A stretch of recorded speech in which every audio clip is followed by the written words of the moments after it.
Hey guys, what's up? It's TLDW here, and I'm back again with another video. And today I'm going to be doing a game impressions video. Now I've done a few of these in the past, I believe like once or twice, but I've never really done them constantly or repeatedly with games I've beaten, and I've beaten a lot of games over the years.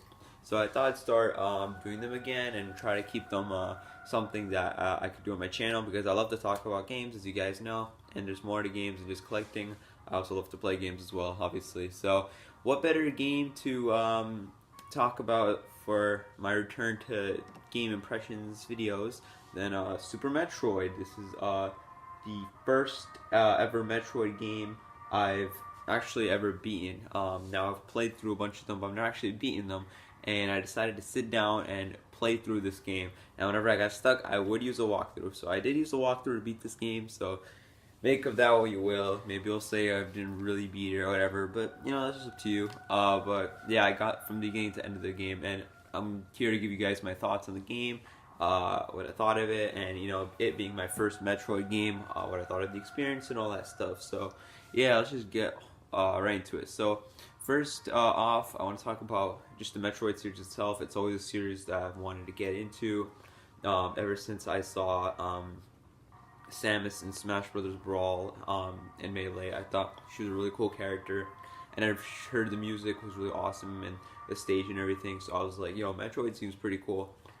So I wanted to get into it, so I played the first game on the 3DS Virtual Console, and honestly, I didn't really like it.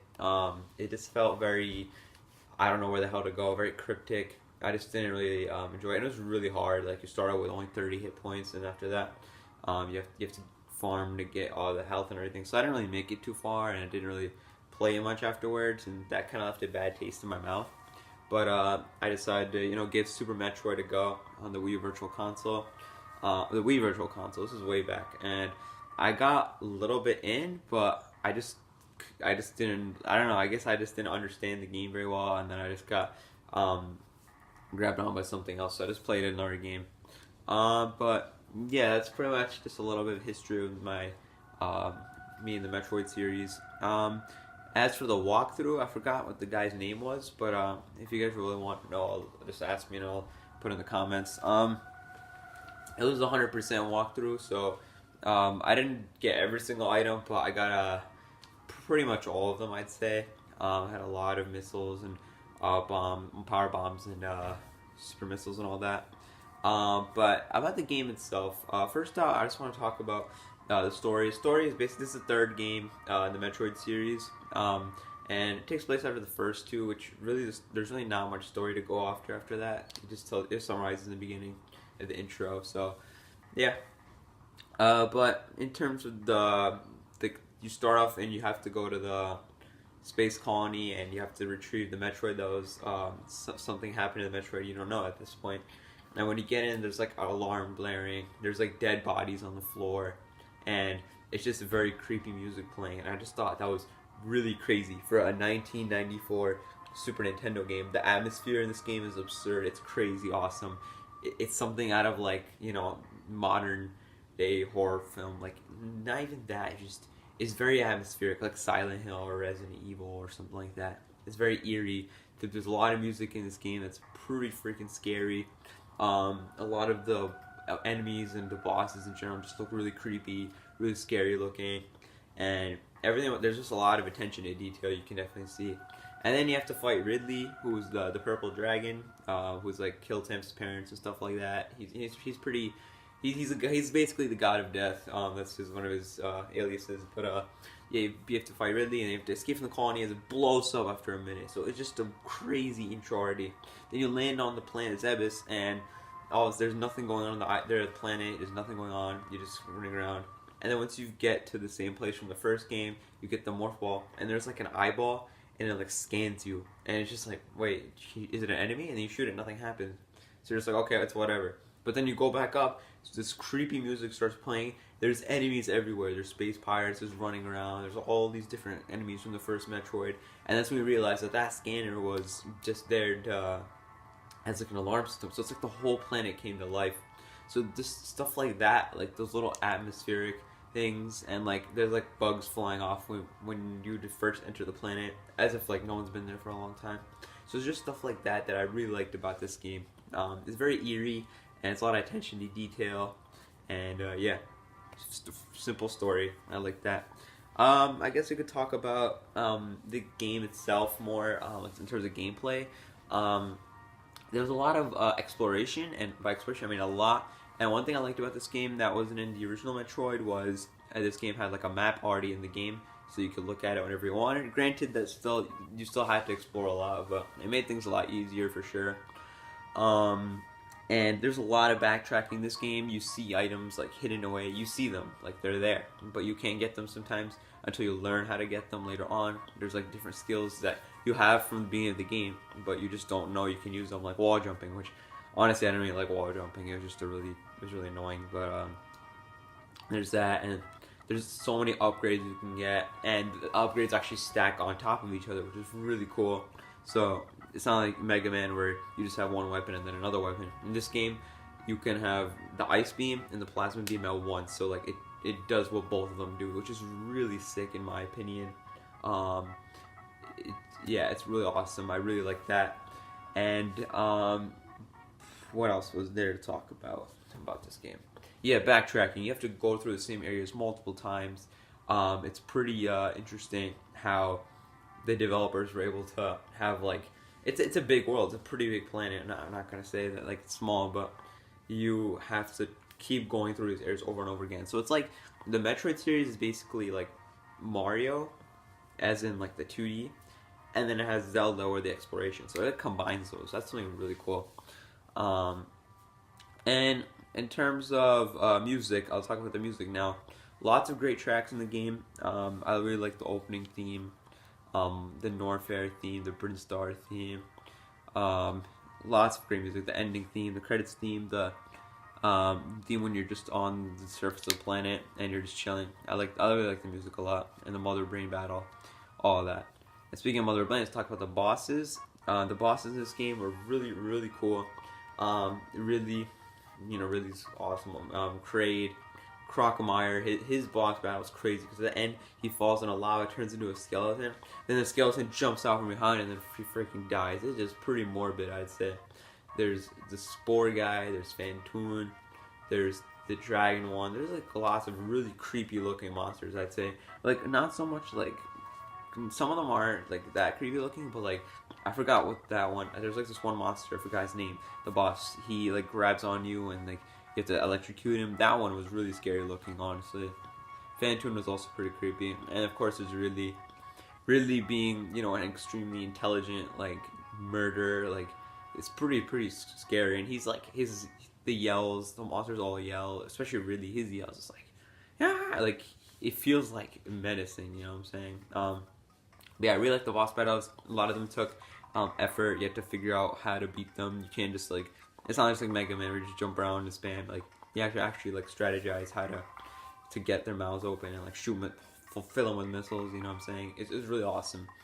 And a lot of the exploration in the game I really liked also. As I already said, you have to use like power bombs to open up certain bricks. You do super missiles to destroy certain areas. Some areas they look like you can't go through them, but you actually can. Really like that about the game. And there's like certain areas where there's like little animals and they teach you how to do tricks. Like there's called shine sparking, where you run and then once you start turning blue, you sit down and then you press A into whatever direction you want, and then you go flying into that direction. So it's like really fast. And they just take away a little bit of HP, but I thought it was really sick because it feels like you're playing Sonic kind of.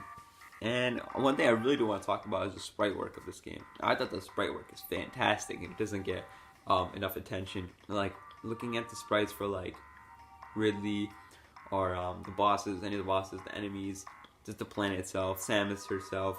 Everything looks beautiful. Everything looks gorgeous. Everything looks absolutely fantastic. This game has amazing graphics for its time. Definitely awesome looking game for sure. And honestly, I don't really think this game really needs a remake just because of how great it is already. I just don't see what a remake could do to make this game better. But if Nintendo wants to do it, they've already remade the first two games, so the third game definitely would be interesting to do. And the ending, it's gonna be spoilers now. So if you don't want spoilers for like this more than 20-year-old game, then don't watch any further. But at the end, when the baby Metroid comes and attacks you, and then once you lose all your energy bars until one, and then it stops, and then it runs away, and then you have to get your HP back. Then you fight Mother Brain, and then like right when you're about to die from Mother Brain's blast, like it saves you. Like that was so cinematic. Mega Man X also did that, where you couldn't beat Vile and Zero saves you, but this game did it on like a whole different level in my opinion, because like it's just really, it did it like 2 or 3 times in a row. It's just really epic. And then once the Metroid's healing you up and giving you more power, and then the Mother Brain just zaps in and kills it, and then all of like its energy, whatever, makes you like super powerful. Then you're just like, okay, it's time to go down, Mother Brain. You just blow her up with like all these laser blasts. It's just epic. So yeah, I really like the cinematic feel this game was going for at the time. I really gotta commend the developers, because back then games didn't really have like all these epic cutscenes like we do nowadays. So they were able to incorporate that into like the gameplay. Well, granted, this game does have cutscenes, but in this time, cutscenes weren't really used very often. But it's just really sick to the way developers snuck in all this like show. They showed everything, but they didn't really tell it. Like they showed everything just happened. You know what I'm saying? So yeah. And yeah, after that you have to beat Mother Brain, and then you have to run out. And even then, there's attention to detail. Like you have 3 minutes to escape, but you can actually save the animals or teach you how to wall jump and shine spark, which is pretty crazy. You know, it's just so much the detail. There's a lot of detail in this game. So yeah, and then you just get in the ship, and then you go, and then one planet explodes. It's just like, it feels like a 80s action movie or something, because it just ends with an explosion. So yeah. And the areas, I want to talk about the areas. I really like the areas because all of them felt really different from each other. Like it wasn't just like the traditional like, oh, ice area, lava area. Like it had those, but the backgrounds were like all sprawling 3D, and everything looks really gorgeous. And you can tell you don't really get lost that often because every area looks pretty different. But then you have a map too, so and that's what I liked about this game. Not like the first Metroid where I just have no idea where the hell I am. Everything looks the same. So, yeah, I really liked how this is the same area as the first Metroid also, because you get to see this old area that you annihilated in better graphics. That's always something I really liked. So, overall, Super Metroid, awesome game. I really liked it. And I guess I should talk about the Wii U Virtual Console version, which is what I played Super Metroid on. Is it like not? Yeah, there it is. Okay. Well, the game looks absolutely gorgeous on the Wii U Virtual Console. I know people don't really play the Wii U anymore, but it looks great, and it definitely does. I just like glare. I guess I'll show you guys. This is what the game looks like in action. It looks pretty good. It looks really great. I didn't really have any issues with it. Sometimes the game would like freeze for like a split second, but it wasn't really anything that like broke the game for me. So, hey, I didn't mind it. And I got a 96% when I beat the game. Got all the energy tanks. Got most of the missiles. Got most of the super missiles. Got most of the power bombs. So I missed like 1 or 2 packs here and there, but I pretty much got everything. And you know what? This is a really great game. I really enjoyed it. I'm definitely going to try to get into the other Metroid games. I'm probably going to pick up Metroid Zero Mission on the Wii Virtual Console soon. I really want to get into the Prime series. I wanted to pick up the trilogy, but on the Wii it's really expensive. But that's besides the point. Super Metroid itself, great game. I love playing it on the gamepad because it really looks nice on the gamepad. You don't even have to play on the TV. It looks good on my TV though, HD. But it's just, yeah, Super Metroid, awesome game. Play it on the Super Nintendo, played on the Wii U, played on the Super Nintendo Classic Edition, and I'm just now realizing how they haven't re-released this game that often. I really think they should because it's really great. Would be cool if they released it on well, there's a new 3DS, maybe like on the Switch, and like a Metroid collection with like Metroid 2. Nah, they won't do that, but that'd be cool. Or on the Switch Online, which I'm not really a fan of because it's not that good. But hey, so that's my impressions video of Super Metroid. It's a little bit longer than I thought it would be, but yeah, I really enjoyed this game, and let me know what you guys think of my impressions video. Would you guys want to see more of these? Let me know in the comment section below. Any other games, if I beat them, just let me know, and I'll do videos on those as well, like Metal Gear series, Halo series, any other games I'm playing recently. Just let me know. Mega Man. So yeah, that's my impressions video of Super Metroid. Let me know what you guys think in the comment section below. If you played this game, what do you think of it? What Metroid game do you recommend I play next? Samus Returns, Zero Mission, Prime, I don't know. I'll see. But thank you guys so much for watching my video once again. And I'll see you guys next time with more videos. Peace.